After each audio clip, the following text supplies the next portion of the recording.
এটা হচ্ছে আইসিএম এর সিলেবাসটা। আমরা আজকে অধ্যায় করব ডেপ্রিসিয়েশন। এই অধ্যায়টা আজকে আমরা করব। এই হচ্ছে অধ্যায়টা, কম্পিউটেশন অফ ডেপ্রিসিয়েশন। এই অধ্যায়ের কাজ হচ্ছে আপনি ডেপ্রিসিয়েশন ক্যালকুলেশন করবেন, ডেপ্রিসিয়েশন বের করবেন। আমরা যে ডেপ্রিসিয়েশন বের করব এটা আমরা আইএস 16 অনুযায়ী করব। আইএস 16 অনুযায়ী আমরা করি। এই যে আমরা যে ডেপ্রিসিয়েশন বের করব, তো কোন ধরনের অ্যাসেটের ডেপ্রিসিয়েশন হয়? প্রপার্টি, প্ল্যান্ট এন্ড ইকুইপমেন্ট, এই তিন ধরনের অ্যাসেটের ডেপ্রিসিয়েশন হয়। আইএস 16 অনুযায়ী ডেপ্রিসিয়েশন হয় এই তিন ধরনের অ্যাসেটের। একটা হচ্ছে প্রপার্টি, আরেকটা হচ্ছে প্ল্যান্ট, আরেকটা হচ্ছে ইকুইপমেন্ট।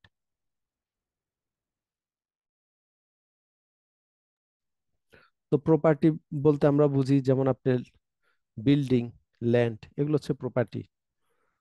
তারপর প্ল্যান্ট বলতে আমরা বুঝি মেশিনারিজ।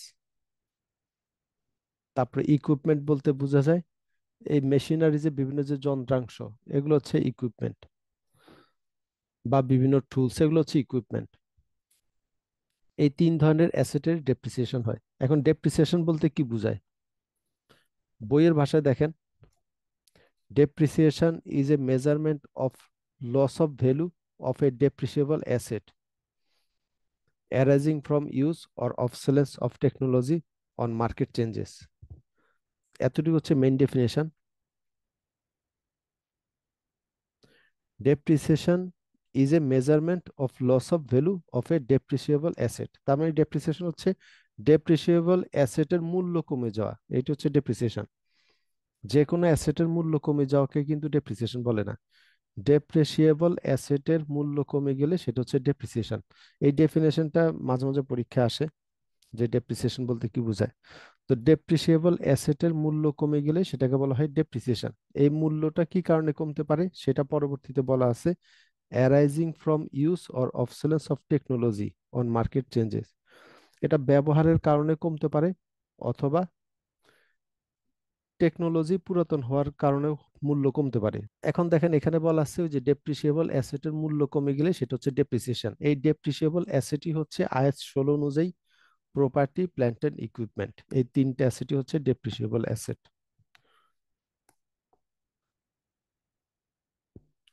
তো আমরা ডেপ্রিসিয়েশন গুলোকে কিভাবে নির্ণয় করতে পারি, এখানে দেওয়া আছে মেথডস অফ ডেপ্রিসিয়েশন, ডেপ্রিসিয়েশন বের করার পদ্ধতি।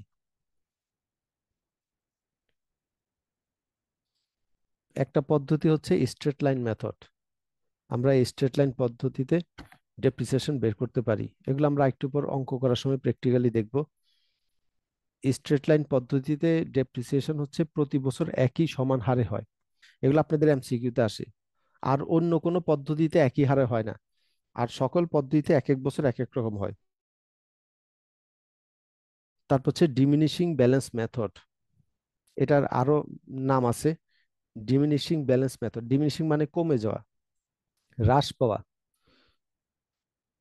ব্যালেন্সটা কমে যাওয়া। ডিমিনিশিং ব্যালেন্স মেথড মানে ব্যালেন্সটা কমে যাওয়া। তো এই ডিমিনিশিং মানে কমে যাওয়া, এটার আরো সিনোনিম রয়েছে, যেমন রিডিউসিং। রিডিউসিং শব্দের অর্থ কমে যাওয়া। তো এটার আরেকটা নাম হয় রিডিউসিং ব্যালেন্স মেথড। আবার ডিক্লাইন মানেও কমে যাওয়া, তো ডিক্লাইনিং ব্যালেন্স মেথড এই নামও হয়। তো এটার এই তিনটা নামের যে কোনো একটা নাম পরীক্ষায় আসতে পারে, diminishing balance method, reducing balance method, আর একটা হচ্ছে ডিক্লাইনিং ব্যালেন্স মেথড। এগুলো কিন্তু আইএস 16 অনুযায়ী, আইএস 16-তে এই পদ্ধতিগুলো উল্লেখ রয়েছে। তো ডিমিনিশিং ব্যালেন্স মেথড হচ্ছে আপনি প্রতি বছর দেখবেন ডেপ্রিসিয়েশনের পরিমাণ কমতেছে। এটা হচ্ছে ডিমিনিশিং ব্যালেন্স, মানে ব্যালেন্সের পরিমাণ কমতে থাকবে, আপনি ডেপ্রিসিয়েশনের পরিমাণ কমতে থাকবে। আরেকটা পদ্ধতি আছে ডাবল ডিক্লাইনিং মেথড। এটার নাম তো হচ্ছে ডিমিনিশিং ব্যালেন্স মেথড, মানে ডিমিনিশিং, ডিমিনিশিং আরেক নাম কি ডিক্লাইনিং। তো ডিক্লাইনিং ব্যালেন্স মেথড। আরেকটা আছে ডাবল ডিক্লাইনিং ব্যালেন্স মেথড। ওইটা আইএস 16-তে উল্লেখ নাই, কিন্তু ওই পদ্ধতিটাও কোম্পানি ইউজ করে থাকে। তো এই জন্য আমরা ওই পদ্ধতিটাও শিখবো। ডিমিনিশিং ব্যালেন্সের মতো আরেকটা পদ্ধতি আছে, এটা হচ্ছে ডাবল ডিক্লাইনিং ব্যালেন্স মেথড। এই ডিমিনিশিং এর সাথে এটার পার্থক্যটা কি? আমরা করি কি ওটাকে, এই ডেপ্রিসিয়েশনের যে রেট এটাকে দ্বিগুণ হার করে নিই। এই জন্য বলা হয় ডাবল ডিক্লাইন, দ্বিগুণ করে নিই। তো আপনি ওই পদ্ধতিটাও পাবেন, আমরা অঙ্ক করার সময় পাবো। তার মানে আপনি এখানে একটা পদ্ধতি পেলেন স্ট্রেট লাইন, এখানে 2 নম্বর পদ্ধতি পেলেন ডিমিনিশিং ব্যালেন্স মেথড, 3 নম্বর আরেকটা পদ্ধতি পেলাম আমরা double declining. Double declining, double declining method অথবা ডাবল ডিক্লাইনিং ব্যালেন্স মেথড। তো 4 নম্বর আরেকটা পদ্ধতি হচ্ছে ইউনিটস অফ প্রোডাকশন মেথড। এটা হচ্ছে আইএস 16-তে উল্লেখ আছে। আইএস 16-তে এই 3টা মেথডের নাম উল্লেখ আছে, straight line method, diminishing balance method আর ইউনিটস অফ প্রোডাকশন মেথড। তো আমার বইটা যেহেতু আইএস অনুযায়ী লেখা, তাই আমি আইএস এর মেথড গুলোই উল্লেখ রাখলাম। কিন্তু এর বাহিরেও কিছু মেথড আছে যেগুলো আইএস এর মধ্যে উল্লেখ নাই কিন্তু কোম্পানি এগুলো ব্যবহার করে থাকে। তো ওই পদ্ধতিগুলো আমরা শিখবো। এর মধ্যে একটা হচ্ছে ডাবল ডিক্লাইনিং মেথড, এটাও কোম্পানি যেহেতু ব্যবহার করে থাকে এই পদ্ধতিটাও পরীক্ষা আসে। ইউনিটস অফ প্রোডাকশন মেথড হচ্ছে আপনি যতটুকু প্রোডাকশন করবেন শুধুমাত্র ততটুকুই ডেপ্রিসিয়েশন হবে। আরেকটা মেথড আছে, ওইটা আইএস 16-র মধ্যে উল্লেখ নাই কিন্তু কোম্পানি ব্যবহার করে থাকে। তো আমরা ওই পদ্ধতিটা করব, ওই পদ্ধতিটা পরীক্ষা আসে। Sum of the year digit method, 5 number method. Sum of the years, sum of the years digit method. Total এই 5টা মেথড পাবেন আপনি। Sum of the year digit method মানে আমরা বছর, বছরের যোগফল দিয়ে আমরা ডেপ্রিসিয়েশন ক্যালকুলেশন করি। যত বছর এটা লাইফ টাইম তত বছরকে আমরা যোগ করি। আরেকটা নাম পাবেন ডিপ্লেশন, ডিপ্লেশন মানে এই রিলেটেড। আরেকটা হচ্ছে অ্যামোর্টাইজেশন, এগুলো হচ্ছে ডেপ্রিসিয়েশনের মতোই। তো পাশাপাশি এগুলো এর জন্য জানাই রাখি। ডিপ্লেশন কি? ডিপ্লেশন বলতে বোঝায় প্রাকৃতিক সম্পদের যদি ভ্যালু কমে যায় সেটা বলে ডিপ্লেশন। যেমন কয়লা, গ্যাস, তেল এগুলো তো প্রাকৃতিক সম্পদ, এগুলোর যদি মূল্য কমে যায় সেটাকে আমরা বলি ডিপ্লেশন। আর অ্যামোর্টাইজেশন হচ্ছে অদৃশ্য সম্পত্তির যদি মূল্য কমে যায় সেটাকে বলে অ্যামোর্টাইজেশন। যেমন গুডউইল, গুডউইল তো এক ধরনের সম্পদ, মানুষের সুনাম, তো সেটাকে তো স্পর্শ করা যায় না, এগুলো হচ্ছে অদৃশ্য সম্পদ। তো এই অদৃশ্য সম্পত্তির যদি মূল্য কমে যায় সেটা বলি অ্যামোর্টাইজেশন। পরীক্ষায় ডিপ্লেশন যদি বের করতে বলে, সাধারণত আইসিএমএ পরীক্ষা আসে না, তো যদি আপনাকে ডিপ্লেশন বের করতে বলে আপনি এখানে করবেন কি ইউনিটস অফ প্রোডাকশন পদ্ধতিটা ব্যবহার করবেন। ডিপ্লেশনের ক্ষেত্রে এই পদ্ধতিটা আমরা ব্যবহার করি, ইউনিটস অফ প্রোডাকশন মেথড।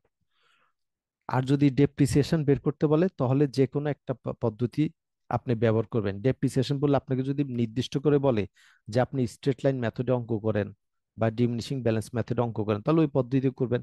আর নির্দিষ্ট কোনো মেথড না বললে আপনার কাছে যেটা সুবিধা সেটা করবেন। তবে সাধারণত স্ট্রেট লাইন মেথডটাই সবসময় ব্যবহার করা হয়। তো আমরা যাই অঙ্কের দিকে। এমসিকিউ গুলা রিডিং এর মতো দেখে রাখবেন।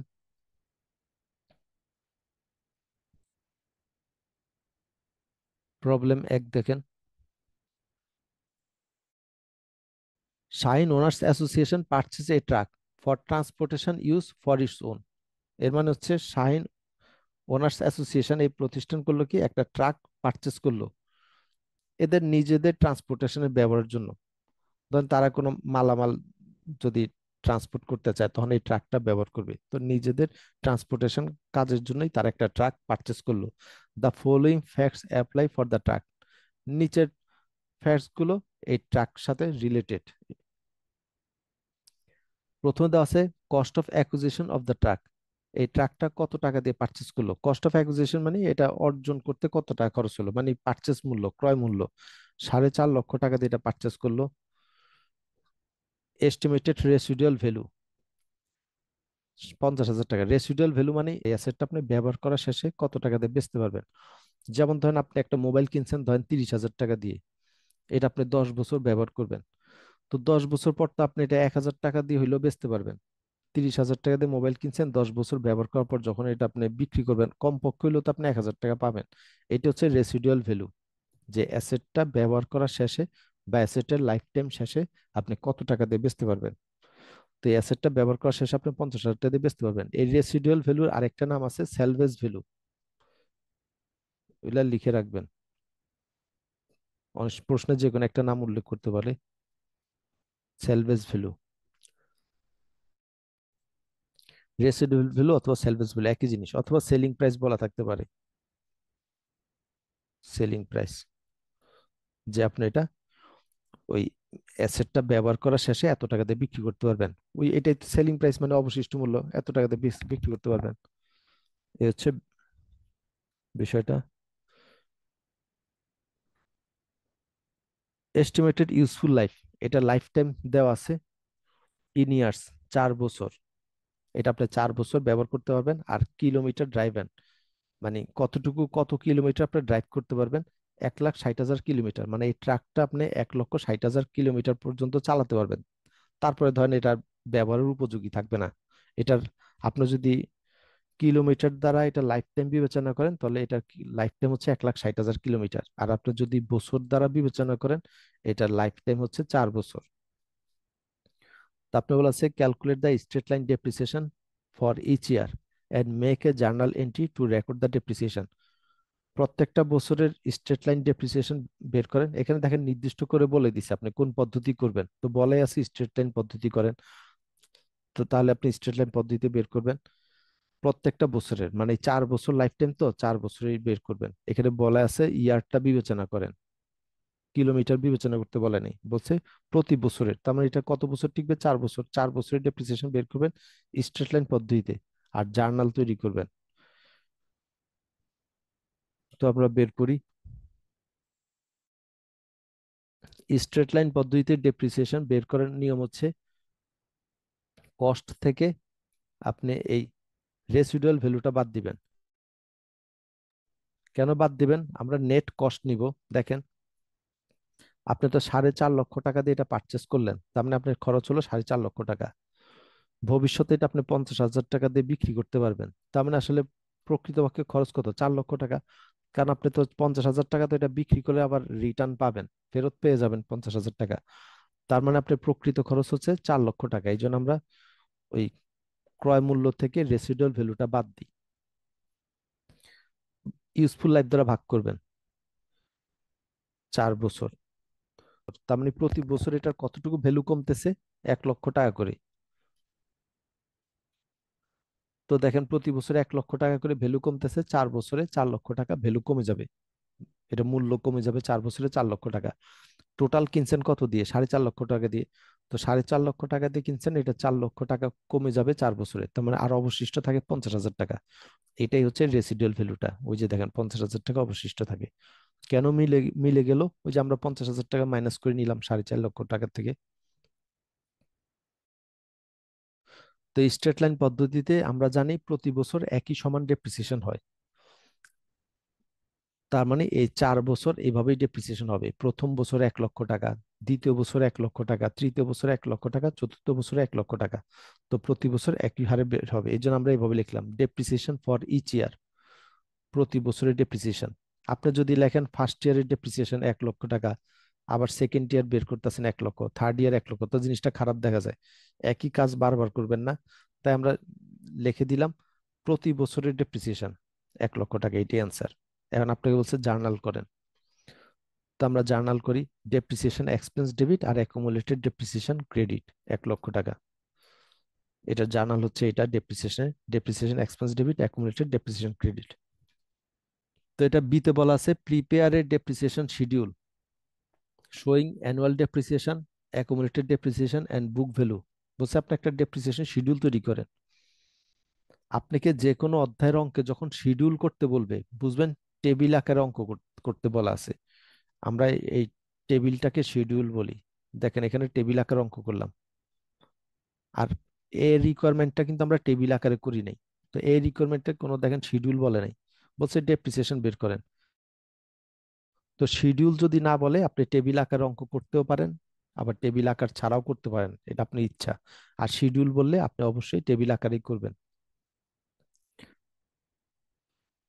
তো ডেপ্রিসিয়েশন শিডিউল মানে টেবিল আকারে ডেপ্রিসিয়েশন গুলো আপনি নির্ণয় করে দেখান। কি কি নির্ণয় করবেন? একটা হচ্ছে অ্যানুয়াল ডেপ্রিসিয়েশন, মানে প্রতি বছর কত টাকা করে ডেপ্রিসিয়েশন খরচ হবে। আরেকটা হচ্ছে অ্যাকুমুলেটেড ডেপ্রিসিয়েশন। অ্যাকুমুলেটেড মানে টোটাল, সমষ্টি, টোটাল ডেপ্রিসিয়েশন। অ্যাকুমুলেটেড বলতে বোঝায় সমষ্টি, আগের বছরের সহ। আর অ্যানুয়াল ডেপ্রিসিয়েশন মানে এক বছরের ডেপ্রিসিয়েশন। আর বুক ভ্যালু, বুক ভ্যালু মানে অ্যাসেটের মূল্য আর অবশিষ্ট কতটুকু আছে, এটাকে বলে বুক ভ্যালু। এই বুক ভ্যালুর আরো নাম আছে, এগুলা খাতায় লিখে রাখবেন, যে কোনো একটা নাম পরীক্ষা আসতে পারে। বুক ভ্যালুর আরেকটা নাম হচ্ছে ক্যারিং অ্যামাউন্ট বা written down value. Written down value, এই book value written down value একই জিনিস। রিটেন ডাউন ভ্যালু আরেকটা নাম আছে ক্যারিং অ্যামাউন্ট।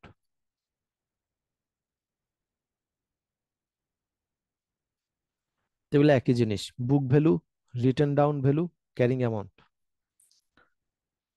তো আমরা এখন বের করে দেখাই।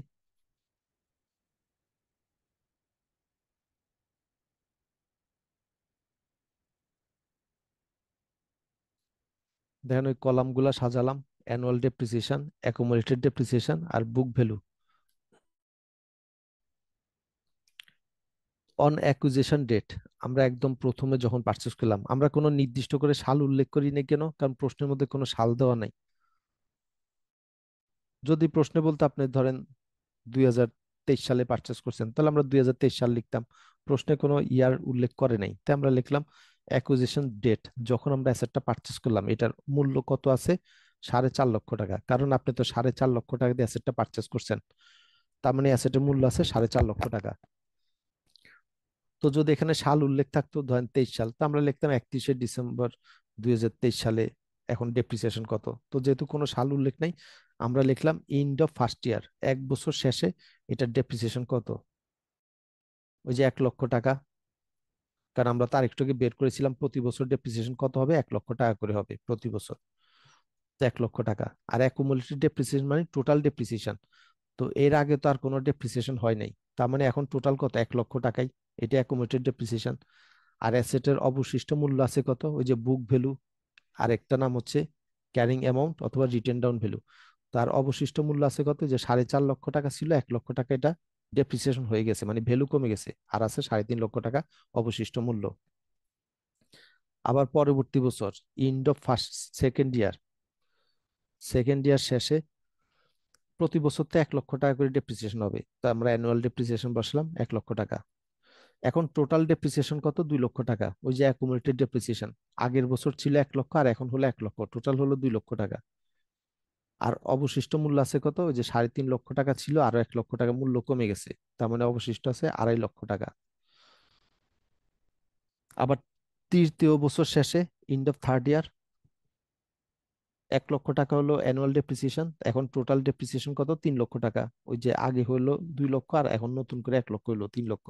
আর বুক ভ্যালু আছে কত? অবশিষ্ট মূল্য 2.5 লক্ষ থেকে 1 লক্ষ টাকা বাদ দিলাম, 1.5 লক্ষ টাকা। তারপরে শেষের বছর, চতুর্থ বছর, 1 লক্ষ টাকা ডেপ্রিসিয়েশন হলো, এখন টোটাল ডেপ্রিসিয়েশন কত? 4 লক্ষ টাকা, তার মানে মূল্য অবশিষ্ট আছে 50,000 টাকা। ওই যে 1.5 লক্ষ থেকে আমরা 1 লক্ষ টাকা ডেপ্রিসিয়েশন বাদ দিলাম, 50,000 টাকা অবশিষ্ট আছে, দেখেন। তার মানে এটার ক্যারিং অ্যামাউন্ট কত আছে? 50,000। ওই যে ওইটার সাথে মিলে যাবে প্রশ্নের সাথে। প্রশ্নে বলা ছিল যে এটার রেসিডুয়াল ভ্যালু থাকবে কত? 50,000 টাকা, মানে অবশিষ্ট মূল্য থাকবে 50,000। তো দেখেন 50,000 টাকা অবশিষ্ট মূল্য আছে। তো এটা হচ্ছে ডেপ্রিসিয়েশন শিডিউল, এটাই বের করতে বলা আছে। তারপর আমরা পরের অঙ্কটা যাই। Problem 2, A fixed asset is acquired on January 1, 2020। আপনি একটা ফিক্সড অ্যাসেট পারচেস করলেন জানুয়ারি 1, 2020 সালে। Information relating to the asset are as follows. এই অ্যাসেট সম্পর্কিত তথ্য নিচে দেওয়া আছে। কস্ট অফ অ্যাকুইজিশন, কত টাকাতে পারচেস করছেন সেটা দেওয়া রয়েছে। রেসিডুয়াল ভ্যালু দেওয়া আছে, estimated at the time of acquisition. আপনি যখন অ্যাসেটটা অর্জন করছেন তখন এটার অবশিষ্ট মূল্য থাকবে, হিসাব করছিলেন 10,000 টাকা, মানে অ্যাসেটটা ব্যবহার শেষে আপনি 10,000 টাকা দিয়ে বিক্রি করতে পারবেন। Residual value revised estimate on January 1, 2021। এক বছর পরে আবার হিসাব করে দেখছেন এটা আসলে কোনো অবশিষ্ট মূল্য থাকবে না, নীল। নীল মানে হচ্ছে জিরো। তো দেখেন, আপনি যখন অ্যাসেটটা পারচেস করেছিলেন জানুয়ারি 1, 2020 সালে, তখন হিসাব করছিলেন এটার মূল্য অবশিষ্ট থাকবে 10,000 টাকা। কিন্তু এক বছর পরে আবার নতুন করে এটা হিসাব নিকাশ করে দেখেন আসলে এটার কোনো মূল্য অবশিষ্ট থাকবে না। মানে এটা আপনি 1 টাকা দিয়েও বেচতে পারবেন না, এটার মূল্য থাকবে zero. Useful life estimated at the time of acquisition, যখন আপনি অ্যাসেটটাকে অর্জন করছেন মানে পারচেস করলেন জানুয়ারি 1, 2020 সালে, তখন হিসাব করছিলেন অ্যাসেটটার ইউজফুল লাইফ হবে 10 বছর, মানে অ্যাসেটটা আপনি 10 বছর ব্যবহার করতে পারবেন। Useful life revised estimate on January 1, 2022, আপনি 2 বছর পরে হিসাব করে দেখছেন যে এটা আসলে 8 বছর ব্যবহার করা যাবে, 10 বছর ব্যবহার করতে পারবেন না, আসলে 8 বছর পারবেন। তো এখন আপনাকে বলছে calculate depreciation expense for the years ended on December 31, 2020, 21, 22, 23 by using straight line method. Straight line পদ্ধতিতে আপনি 20, 21, 22, 23 মানে 4 বছরের ডেপ্রিসিয়েশন এক্সপেন্স বের করেন। তাহলে আমরা বের করি, 2020 সালেরটা বের করতেছি। স্ট্রেট লাইন পদ্ধতির ক্ষেত্রে আমরা কি জানি, প্রতি বছর একই সমান ডেপ্রিসিয়েশন হয়। এই বছর 2,000 টাকা হইলে পরের বছরও 2,000 টাকা, তার পরবর্তী বছরও 2,000 টাকা। কিন্তু আপনার অ্যাসেটের যদি কোনো তথ্য যদি পরিবর্তন হয়, যেমন এখানে দেখেন রেসিডুয়াল ভ্যালু পরিবর্তন হলো, আবার ইউজফুল লাইফ পরিবর্তন হলো, তো এরকম অ্যাসেটের যদি কোনো তথ্য যদি পরিবর্তন হয়, যেই বছর পরিবর্তন হলো সেই বছর থেকে আপনাকে আবার নতুন করে ডেপ্রিসিয়েশন হিসাব করতে হবে। এটা মনে রাখবেন। স্ট্রেট লাইন পদ্ধতির ক্ষেত্রে নিয়ম হচ্ছে সাধারণত প্রতি বছর একই হারে ডেপ্রিসিয়েশন হয়। এই নিয়মটা কখন প্রযোজ্য, যদি কোনো তথ্য পরিবর্তন না হয়। আপনি অ্যাসেট যখন পারচেস করছেন যেই তথ্য ছিল ওই তথ্যগুলাই ভবিষ্যতের জন্য প্রযোজ্য। তাহলে আপনি এই বছরে যে ডেপ্রিসিয়েশন এটা ভবিষ্যতে ওই সমানই হবে, ডেপ্রিসিয়েশন পরিবর্তন হবে না। কিন্তু কোনো তথ্য যদি পরিবর্তন হয়, যেই বছর পরিবর্তন হবে সেই বছর আপনাকে আবার নতুন করে ডেপ্রিসিয়েশন বের করতে হবে, সেই বছর ডেপ্রিসিয়েশন পরিমাণ আবার পরিবর্তন হবে। অঙ্কটা করি তখন দেখেন, যেমন আমরা 20 সালের ডেপ্রিসিয়েশন বের করি। ওই যে আমরা কস্ট থেকে রেসিডুয়াল ভ্যালুটা মাইনাস করি, তো এখানে কস্ট কত, 1 লক্ষ টাকা, আর রেসিডুয়াল ভ্যালু হচ্ছে 10,000 টাকা, তো সেটা আমরা মাইনাস করলাম। আর ইউজফুল লাইফ কত ছিল, 10 বছর, তো 10 বছর দ্বারা ভাগ করলাম। মানে তার মানে এটা হচ্ছে ডেপ্রিসিয়েশন হচ্ছে 9,000 টাকা। তার মানে 20 সালে এটার ভ্যালু কমে গেল 9,000 টাকা। এখন এই 20 সালে যে ডেপ্রিসিয়েশন এগুলাই কিন্তু পরবর্তী বছরে হওয়ার কথা ছিল। 21 সালেও 9,000 টাকা, 22 সালেও 9,000 টাকা, প্রতি বছর 9,000 টাকা করেই ডেপ্রিসিয়েশন হওয়ার কথা ছিল, কিন্তু কেন হবে না? কারণ 21 সালে দেখেন তথ্য পরিবর্তন হয়ে গেছে। এই যে 21 সালে আপনাকে বলা আছে রেসিডুয়াল ভ্যালু রিভাইজ করা হলো, এটা জিরো হবে। রেসিডুয়াল ভ্যালু আসলে এটা মানে 10,000 টাকা হবে না, এটা জিরো হবে। এটা পরিবর্তন হয়ে গেল, যে তারা নতুন করে হিসাব করে দেখলো যে রিভাইজ করলো, রিভাইজ করে দেখলো যে এটা আসলে জিরো হবে। পরিবর্তন হয়ে গেছে তথ্য, তাই আপনাকে আবার নতুন করে এখন ডেপ্রিসিয়েশন বের করতে হবে। এই জন্য আমরা 21 সালে নতুন করে বের করতেছি। এখন অ্যাসেটের বুক ভ্যালু কত আছে, তো আমরা অ্যাসেটের বুক ভ্যালু বের করব। ওই যে 1 লক্ষ টাকা তো ছিল এটা কস্ট, আর 20 সালে ডেপ্রিসিয়েশন হয়ে গেছে 9,000 টাকা। মানে আমরা যেহেতু এখন 21 সালে নতুন করে ডেপ্রিসিয়েশন হিসাব করতেছি, আমরা দেখবো এখন 21 সালে অ্যাসেটের মূল্য আর কতটুকু অবশিষ্ট আছে। অলরেডি তো এক বছর চলে গেছে, এক বছরের ডেপ্রিসিয়েশন তো হয়ে গেছে 9,000 টাকা, তো সেটা আমরা বাদ দিলাম। এখন রেসিডুয়াল ভ্যালু কত হবে, জিরো। রেসিডুয়াল ভ্যালুটা এখন আমরা বাদ দিলাম।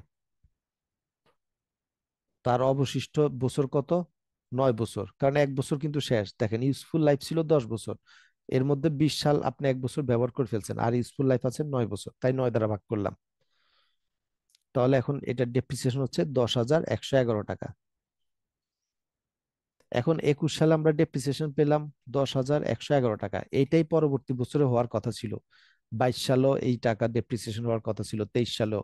কিন্তু আমরা 22 সালে দেখেন আবার নতুন করে ডেপ্রিসিয়েশন বের করলাম। কেন করলাম? ওই যে 22 সালে দেখেন আবার পরিবর্তনের কথা বলা আছে, আপনাকে যেই বছরই পরিবর্তনের কথা বলা থাকবে সেই বছরই নতুন করে বের করতে হবে। 22 সালে দেখেন পরিবর্তন বলা আছে, বলা আছে useful life revised estimate on এত, মানে নতুন করে রিভাইজ করা হলো ইউজফুল লাইফ, যেটা আসলে 8 বছর হবে। তারা তো হিসাব করেছিল 10 বছর হবে, তো তারা 2 বছর পর হিসাব করে দেখলো যে এটা আসলে অ্যাসেটটা 10 বছর টিকবে না, 8 বছর টিকবে। তাই আমরা 22 সালে নতুন করে আবার ডেপ্রিসিয়েশন বের করতেছি। ওই যে সবার, তাহলে আমরা কি করতে হয়, আমরা বুক ভ্যালু বের করে নিতে হয়, মানে ওই 22 সালে অ্যাসেটের মূল্য কতটুকু আছে। তো 21 সালে অ্যাসেটের মূল্য ছিল কত, 91,000 টাকা ছিল ক্যারিং অ্যামাউন্ট, আর ডেপ্রিসিয়েশন হয়ে গেছে 10,111 টাকা, তো সেটা বাদ দেন, তার মানে বাকি টাকাটা অবশিষ্ট আছে। আর রেসিডুয়াল ভ্যালু তো হচ্ছে 0। এখন অ্যাসেটের ইউজফুল লাইফ কত আছে, 6 বছর। কেন 6 বছর, তারা তো 20 সালে হিসাব করেছিল অ্যাসেটের ইউজফুল লাইফ হচ্ছে 10 বছর, পরে 22 সালে হিসাব করে দেখলো আসলে ইউজফুল লাইফ 10 বছর না, 8 বছর হবে, অ্যাসেটটা 10 বছর টিকবে না, 8 বছর টিকবে। মানে এটা 10 বছর টিকবে না, 8 বছর টিকবে। তো দেখেন 20 সাল থেকে, 20 সাল, ইউজফুল লাইফ হচ্ছে 20 সাল থেকে 8 বছর, তো মানে 20 সাল অলরেডি চলে গেছে, 8 থেকে 7 বছর। তারপরে 21 সাল চলে গেল, 8 থেকে 6 বছর। তো 22 সালের জন্য আমরা 6 বছর বিবেচনা করতেছি, কারণ 20, 21, 2 বছর চলে গেলে 22 সালে আর আছে 6 বছর। এই জন্য এটার অবশিষ্ট লাইফ আমরা 6 বছর বসালাম। তাহলে এখন ডেপ্রিসিয়েশন কত বের হলো, 13,482 টাকা। এখন দেখেন 23 সাল থেকে আর কোনো পরিবর্তন বলা নাই, এই 22 সাল পর্যন্তই পরিবর্তন দেওয়া আছে। তার মানে এই 22 সালের যে ডেপ্রিসিয়েশন, এই ডেপ্রিসিয়েশনটাই পরবর্তী বছরগুলোতেও হবে, যেহেতু আর কোনো পরিবর্তনের কথা পরবর্তী বছরে বলা নাই। এই জন্য দেখেন আপনাকে বের করতে বলছে 23 সাল পর্যন্ত ডেপ্রিসিয়েশন। তো এই জন্য আমরা লিখলাম depreciation expense for the year 2023 is equal to the depreciation expense charged in the year 2022 because there has been no change in estimates since then. তো বলা আছে 2023 সালে ডেপ্রিসিয়েশন হবে, 2022 সালে যে ডেপ্রিসিয়েশন সেইটাই 2023 সালে প্রযোজ্য হবে, যেহেতু 2023 সালে আর কোনো পরিবর্তনের কথা বলা নাই। তার মানে 2023 সালে কত ডেপ্রিসিয়েশন, 13,482। আপনি যদি পরীক্ষা হলে সময় কম পান তাহলে এত কথা লিখবেন না, যদি সময় কম পান তাহলে আপনি লিখবেন ডেপ্রিসিয়েশন ওই যে expense on December 31, 2023 is equal two এটা লিখে দিবেন, টাকা 13,482, যদি পরীক্ষা হলে সময় কম পান, আর সময় পেলে ডিটেলসটা লিখে দিবেন আর কি। প্রবলেম 3 দেখেন, ABC Company Limited acquired and put into use a machine on January 1, 2021 at a total cost of টাকা 40,000। মানে এবিসি কোম্পানি একটা মেশিন পারচেস করলো 40,000 টাকা দিয়ে January 1, 2021 সালে, এবং সেটা ব্যবহার করতে থাকলো। The machine was estimated to have a useful life of 4 years. এটা 4 বছর টিকবে, আর রেসিডুয়াল ভ্যালু মানে অবশিষ্ট মূল্য থাকবে 4,000 টাকা। It was also estimated that the machine would produce 1 lakh units of product during its life. মানে এটার এই যে 4 বছর টিকবে, 4 বছরে এটা 1 লক্ষ ইউনিট প্রোডাকশন করতে পারবে। The machine produce 35,000 units in 2021। এটা 2021 সালে 35,000 ইউনিট প্রোডাকশন করলো, 2022 সালে 30,000 ইউনিট, 23 সালে 20,000 ইউনিট প্রোডাকশন করলো। Required compute the amounts of depreciation expense to be recorded in 4 years under each of the following methods।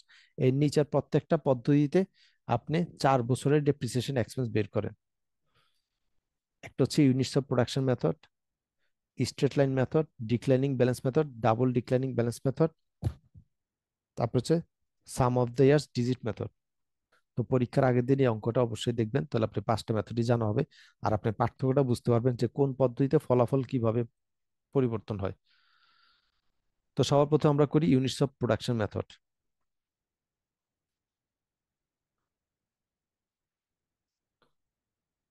তো আমরা 2021 সালের ডেপ্রিসিয়েশন বের করব, মানে প্রথম বছরের। তো আমরা করি কি, যে কস্ট থেকে রেসিডুয়াল ভ্যালু মাইনাস করি। কত টাকা দিয়ে কিনেছিলাম? 40,000 টাকা দিয়ে। আর এটার রেসিডুয়াল ভ্যালু 4,000 টাকা। তার মানে আপনার নেট কস্ট কত? 46,000 টাকা। মানে 40,000 টাকা দিয়ে কিনেছেন, 4,000 টাকা তো ভবিষ্যতে এটা আবার বিক্রি করতে পারবেন, 4,000 টাকা তো আবার ফেরত পাবেন, রিটার্ন পাবেন। তার মানে আপনি 36,000 টাকা হচ্ছে আপনি আসলে প্রকৃতপক্ষে খরচ। টোটাল প্রোডাকশন করতে পারবেন হচ্ছে আপনি 1 লক্ষ ইউনিট টোটাল প্রোডাকশন করতে পারবেন। তো 1 লক্ষ ইউনিট দ্বারা ভাগ করেন, তাহলে দেখেন 36,000 ভাগ 1 লক্ষ। তার মানে আপনার প্রতি ইউনিটে খরচ হচ্ছে 36 পয়সা প্রতি ইউনিটে, 36 পয়সা। আপনি 21 সালে প্রোডাকশন করলেন 35,000 ইউনিট, তো 35,000 দিয়ে গুণ করেন।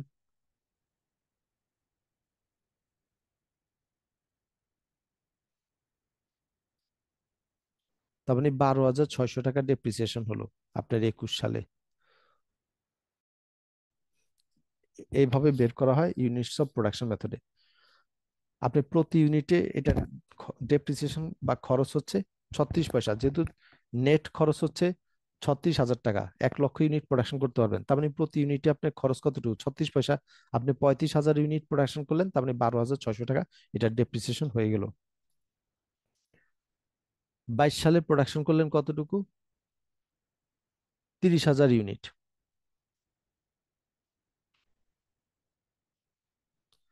তো আপনি জাস্ট 22 সালে এভাবে বের করবেন, এখানে 22 সাল বসান, 30,000 ইউনিট বসায় দেন।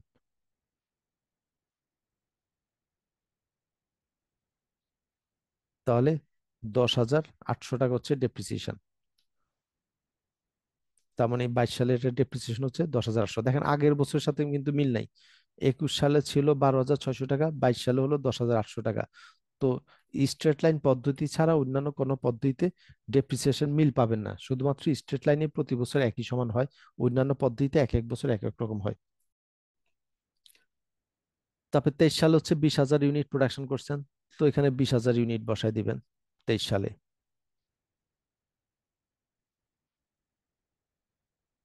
তো 20,000 ইউনিট বসান, তাহলে ডেপ্রিসিয়েশন হচ্ছে 7,200 টাকা।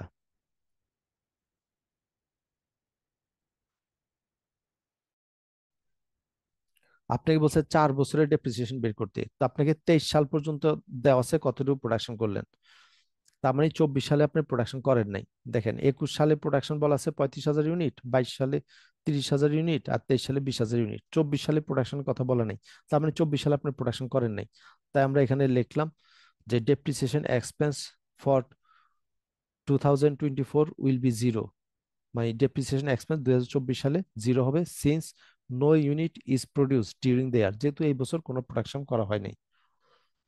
আর আপনি যদি এত কিছু লেখার সময় না পান, তাহলে আপনি লিখবেন depreciation expense for 2024 is equal two zero, তাহলে এভাবে লিখে দিবেন।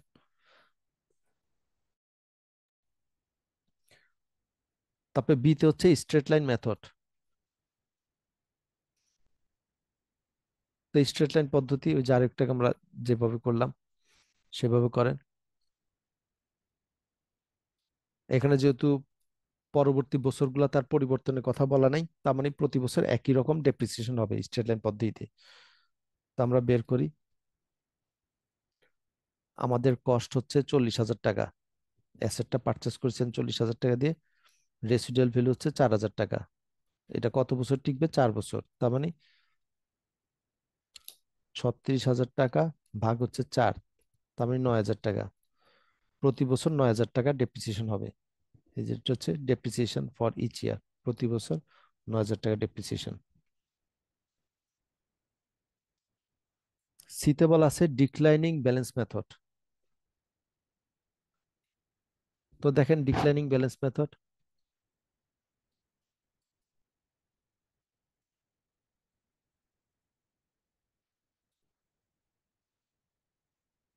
ডিক্লাইনিং ব্যালেন্স মেথড যখন আমরা করব, আমরা একটা ডেপ্রিসিয়েশনের রেট বের করে নিই, এটাকে বলে স্ট্রেট লাইন ডেপ্রিসিয়েশন রেট। এটা প্রশ্নে দেওয়া থাকলে আর বের করা লাগে না, প্রশ্নে দেওয়া না থাকলে আপনি বের করে নিতে হবে, যে একটা ডেপ্রিসিয়েশনের রেট বের করে নিতে হয়। কিভাবে বের করতে হয় এটা? আমাদের টোটাল শতকরা কত, 100, এটাকে ইউজফুল লাইফ দ্বারা ভাগ করবেন। অ্যাসেটটা কত বছর টিকবে বলা আছে, 4 বছর, তার মানে 25%, তার মানে প্রতি বছর 25% হারে ডেপ্রিসিয়েশন হবে। তো এইভাবে আমরা একটা রেট বের করে নিই, এটাকে বলে স্ট্রেট লাইন ডেপ্রিসিয়েশন রেট।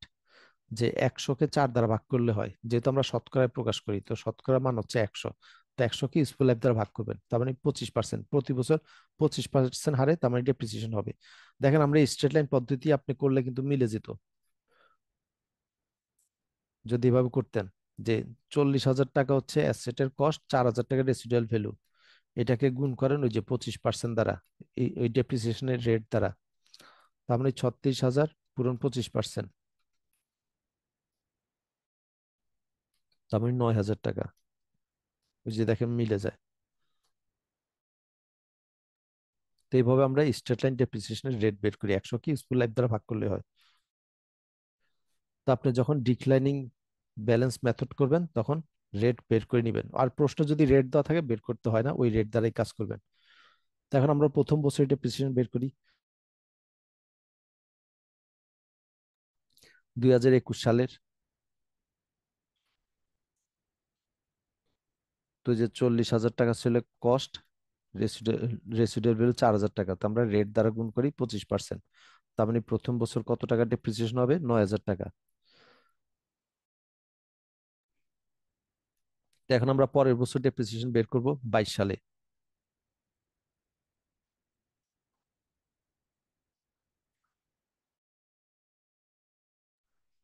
তো আমরা যখন 22 সালে বের করবো, আমরা কি করব, ওই যে বুক ভ্যালুটা বের করে নিই। আমরা যেই বছর ডেপ্রিসিয়েশন বের করি সেই বছর তো আমরা বুক ভ্যালুটা বের করে নিই। তো আমরা বুক ভ্যালু বের করি, আমাদের ওই যে 40,000 টাকা ছিল কস্ট, তো 21 সালে ডেপ্রিসিয়েশন হয়ে গেছে 9,000 টাকা, তো সেটা আমরা মাইনাস করি। তো এই জন্য দেখেন সূত্রে লিখে দিলাম book value minus residual value. তো বুক ভ্যালু থেকে আমরা এখন রেসিডুয়াল ভ্যালু মাইনাস করি 4,000 টাকা, পূরণ স্ট্রেট লাইন ডেপ্রিসিয়েশন রেট, সূত্রটা এখানে লেখা আছে 25%।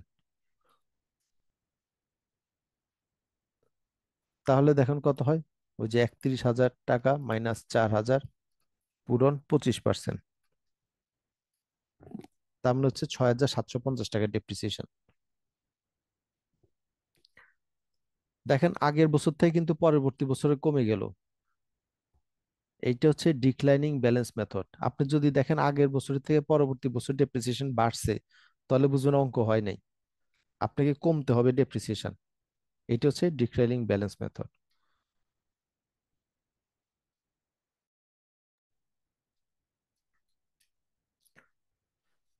তা আবার বুঝবেন কিভাবে অঙ্কটা হয়েছে কিনা, এই যে ডিক্লাইনিং যে ব্যালেন্স, আপনার ব্যালেন্সটা যে কমবে, ফলাফলটা যে কমবে, ডেপ্রিসিয়েশন যে কমবে, কতটুকু কমবে, এই 25% করে কমতে থাকবে আপনার ডেপ্রিসিয়েশন। আপনি পরীক্ষা হলে বুঝবেন আপনার অঙ্ক হয়েছে কিনা। যেমন দেখেন প্রথম বছরের ডেপ্রিসিয়েশন কত হইলো, 9,000 টাকা, পরবর্তী বছরে আরো 25% কমবে, 9,000-এর 25% দেখেন 2,250 টাকা, তার মানে বাদ দিলে হয় 6,750। ওই যে দেখেন পরবর্তী বছরের ডেপ্রিসিয়েশন মানে 25% করে কমবে, ডিক্লাইনিং ব্যালেন্স মেথড। ব্যালেন্স, আপনার ব্যালেন্সটা 25% করে কমতে থাকবে, আপনার ফলাফল 25% করে কমতে থাকবে। তো দেখেন 25% করে কমতেছে। তো এইভাবে আমরা করতে পারি, অথবা এইভাবে করতে পারেন। 25% চলে গেলে আর থাকে কত, 75%। 100 থেকে যদি 25% চলে যায়, 75%, তো এটা দ্বারা গুণ করলে 6,750। এটা দেখালাম, আপনি পরীক্ষা হলে যদি শিওর হইতে চান আপনার অঙ্ক হয়েছে কিনা, তাহলে দেখবেন। ঠিক আছে। তা আপনার ব্যালেন্স সবসময় কিন্তু কমবে, দেখেন 9,000 ছিল আগের বছর, পরের বছর 6,750। আপনি যদি দেখেন প্রথম বছর 9,000, পরবর্তী বছর 10,000, বুঝবেন অঙ্ক হয় নাই, কারণ রিডিউসিং ব্যালেন্স মানে আপনার ব্যালেন্স কমবে। তো কি হারে কমবে, এখানে 25% আছে রেট, তার মানে 25% করে কমবে। একইভাবে তার পরবর্তী বছর দেখেন 23 সাল, তো 23 সালে আমাদের তার মানে বুক ভ্যালু কত আছে, ক্যারিং অ্যামাউন্ট আগে 22 সালে ক্যারিং অ্যামাউন্ট ছিল 31,000 টাকা, তার ডেপ্রিসিয়েশন হয়ে গেছে 6,750 টাকা। তো সেটা বাদ দেন, আর রেসিডুয়াল ভ্যালু 4,000, আর রেট হচ্ছে 25%। তাহলে দেখেন ফলাফল হয় 5,063 টাকা। ওই যে দেখেন আগের বছর থেকে কিন্তু এখন ডেপ্রিসিয়েশন কমে গেছে, আগের বছর ছিল 6,750 আর এখন হলো 5,063। তার মানে বুঝবেন অঙ্ক ঠিক আছে। এখন যদি পুরোপুরি শিওর হইতে চান কিভাবে বুঝবেন 25% কমছে কিনা দেখেন। 6,750 ছিল আগের বছর, তো 25% কমছে কিনা, তার মানে আপনি 75% দ্বারা গুণ করেন, তাহলে দেখেন 5,063 হয়। তার মানে বুঝবেন অঙ্ক ঠিক আছে। এখন লাস্টের বছর, অ্যাসেটটা তো টিকবেই 4 বছর, তো লাস্টের বছর এটার এখন বুক ভ্যালু কত? ওই যে 23 সালে এটার বুক ভ্যালু ছিল 24,250, আর ডেপ্রিসিয়েশন হয়ে গেছে 5,063। আমরা রেসিডুয়াল ভ্যালু 4,000 টাকা বাদ দিই। লাস্টের বছর কিন্তু আর 25% দ্বারা গুণ করবেন না, দেখেন আমরা শেষের বছর এই 25% দ্বারা, শেষের বছর কিন্তু গুণ করি নাই 25% দ্বারা। কেন গুণ করি নাই? আপনি যদি শেষের বছর 25% দ্বারা গুণ করেন, আবার অবশিষ্ট 75% টাকা তো পরবর্তী বছরে চলে যাবে। এই অ্যাসেটটা তার টিকবে না, টিকবে 4 বছর, তো শেষ বছরে যা অবশিষ্ট আছে সবগুলোই ডেপ্রিসিয়েশনে দেখাই দিবেন, কারণ অ্যাসেটটা তো লাইফ টাইম শেষ। তো এই জন্য রেসিডুয়াল ভ্যালুটাকে বাদ দিয়ে আমরা বাকি সব ডেপ্রিসিয়েশনে দেখাই দিই, যেহেতু অ্যাসেটের আর লাইফ টাইম নাই, মেয়াদ শেষ। তো এই জন্য দেখেন এ- এই রেসিডুয়াল ভ্যালুটা বাদ দিলাম, তার মানে আমাদের এটা ডেপ্রিসিয়েশন হচ্ছে 15,187। ওই রেট দ্বারা গুণ করি না এই লাস্ট বছর। তো এই জন্য লাস্ট বছর দেখেন আপনার ডেপ্রিসিয়েশন বেশি আসছে। প্রথম বছর 9,000, তারপরে বছর 6,750 কমছে, তার পরবর্তী বছরও কমলো 65, কিন্তু তারপরে বছর বাড়লো। তো শেষের বছর বাড়তেও পারে, কারণ কি সব টাকাই তো আমরা ডেপ্রিসিয়েশনে দেখা দিই শেষের বছর, এই জন্য শেষের বছর সাধারণত বাড়তে পারে। তো এটা ছিল ডিক্লাইনিং ব্যালেন্স মেথড। ডি তে আপনাকে বের করতে বলা আছে ডাবল ডিক্লাইনিং ব্যালেন্স মেথড। তো ডিক্লাইনিং আর ডাবল ডিক্লাইনিং এর পার্থক্যটা হচ্ছে, ডিক্লাইনিং ক্ষেত্রে আমরা যে স্ট্রেট লাইন ডেপ্রিসিয়েশন রেট বের করেছিলাম এটাকে ডাবল করে নিতে হয়, কারণ নামেই তো ডাবল ডিক্লাইনিং। এই জন্য দেখেন ওই 25%কে আমরা 2 দ্বারা গুণ করে 50% করে নিলাম, এই যে ডাবল ডিক্লাইনিং রেট করে নিলাম, দ্বিগুণ করে নিলাম রেটটাকে।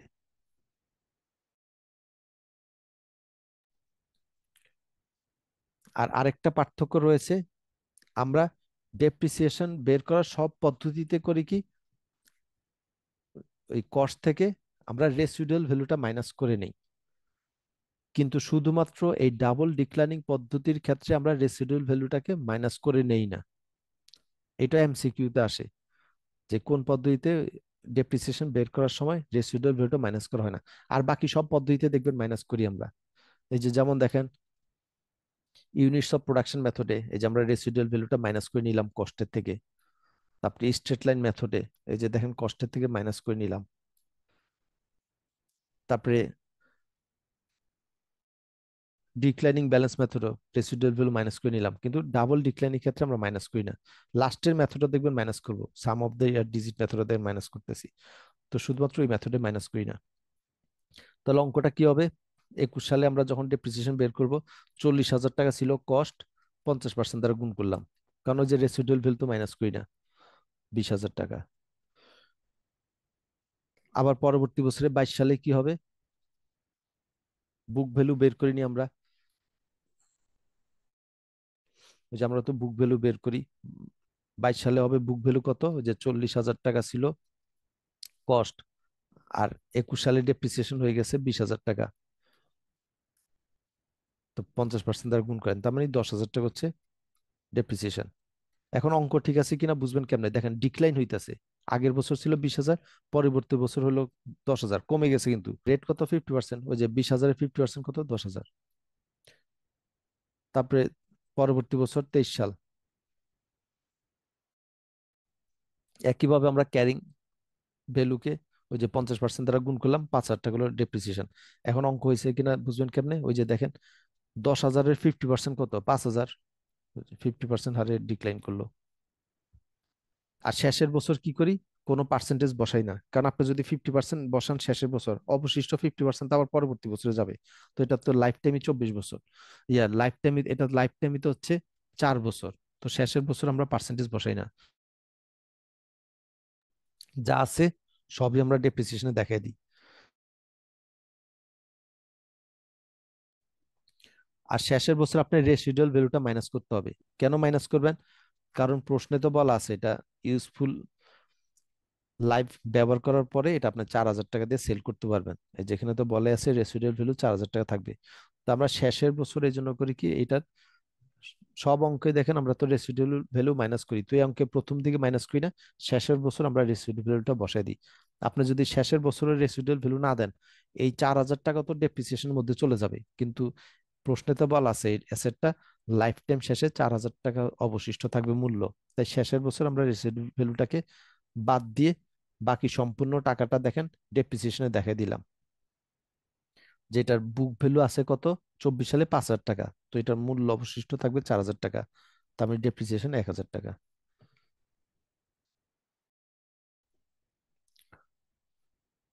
তো লাস্টের method sum of the year digit method. তো sum of the year digit method আমরা করি কি, ইয়ারের ডিজিট গুলাকে যোগ করি। তো এটার লাইফ টাইম কত, 4 বছর, তার মানে 4+3+2+1 এভাবে যোগ করে নিবেন, তার মানে is equal two 10। Some of the year digit যোগ করে নিবেন। এখন আপনাকে যদি বলতো এই অ্যাসেটের লাইফ টাইম হচ্ছে 50 বছর, তখন আপনি কি করতেন? আপনি কি এরকম করতেন নাকি, যে 50+49+48, এরকম করতে গেলে তো সারাদিন সময় চলে যাবে। তো আপনি এভাবে তখন বের করে নিবেন। তখন সূত্রটা হচ্ছে এরকম, n × n+1 / 2, এভাবে বের করা যায়। n এর মান হচ্ছে ওই যে ইউজফুল লাইফ, যেমন এখানে 4 বসান, ইউজফুল লাইফ কত, 4 বছর, তা আমি 4 × 4+1 / 2 = 10, এই যে এইভাবে বের হয়। এখন আমরা ফার্স্ট ইয়ারের ডেপ্রিসিয়েশন বের করি।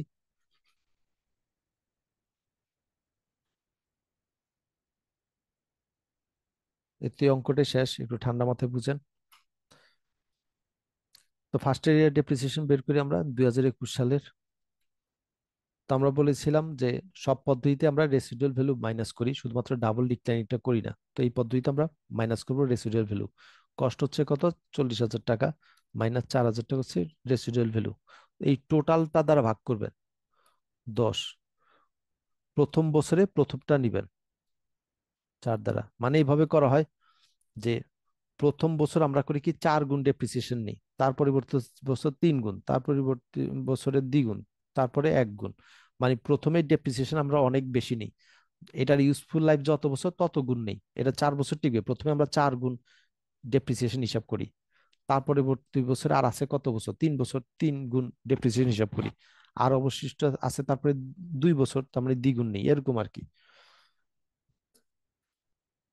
তার মানে এটা ডেপ্রিসিয়েশন হচ্ছে 14,400 প্রথম বছর, এভাবে করলাম। দ্বিতীয় বছর পার্থক্য কি, ওই যে শুধু 3 দ্বারা গুণ করবেন, আবার তার পরবর্তী বছর হচ্ছে 2 দ্বারা, লাস্টের বছর 1 দ্বারা। মানে বিষয়টা হচ্ছে এরকম, 4 বছর ইউজফুল লাইফ, তো প্রথম বছর 4 গুণ, তার পরবর্তী বছর 3 গুণ, তার পরবর্তী বছর 2 গুণ, তার পরবর্তী বছর 1 গুণ। দেখেন আপনার অঙ্ক হয়েছে কিনা বুঝবেন কিভাবে, সহজ ভাষায় বুঝবেন। যদি দেখেন ডেপ্রিসিয়েশন পরিমাণ কমতে থাকে, দেখেন কমতেছে, তার মানে বুঝবেন অঙ্ক ঠিক আছে। কিন্তু পুরোপুরি যদি শিওর হইতে চান, কিভাবে শিওর হবেন, শেষের বছর আসছে কত, 3,600, প্রথম বছর হবে কত, 4 গুণ, যেহেতু ইউজফুল লাইফ ছিল 4 বছর, তো দেখেন 4 দ্বারা গুণ করেন, ওই যে দেখেন 14,400 হয়, তার মানে ঠিক আছে। তৃতীয় বছর হবে কত, 3 গুণ, এটাকে 3 দ্বারা গুণ করেন, ওই যে দেখেন 10,800 হয়, তার মানে অঙ্ক ঠিক আছে। দ্বিতীয় বছর হবে দ্বিগুণ, তো এটাকে 2 দ্বারা গুণ করেন, তার মানে হবে 7,200, ওই যে দেখেন মিলে গেছে।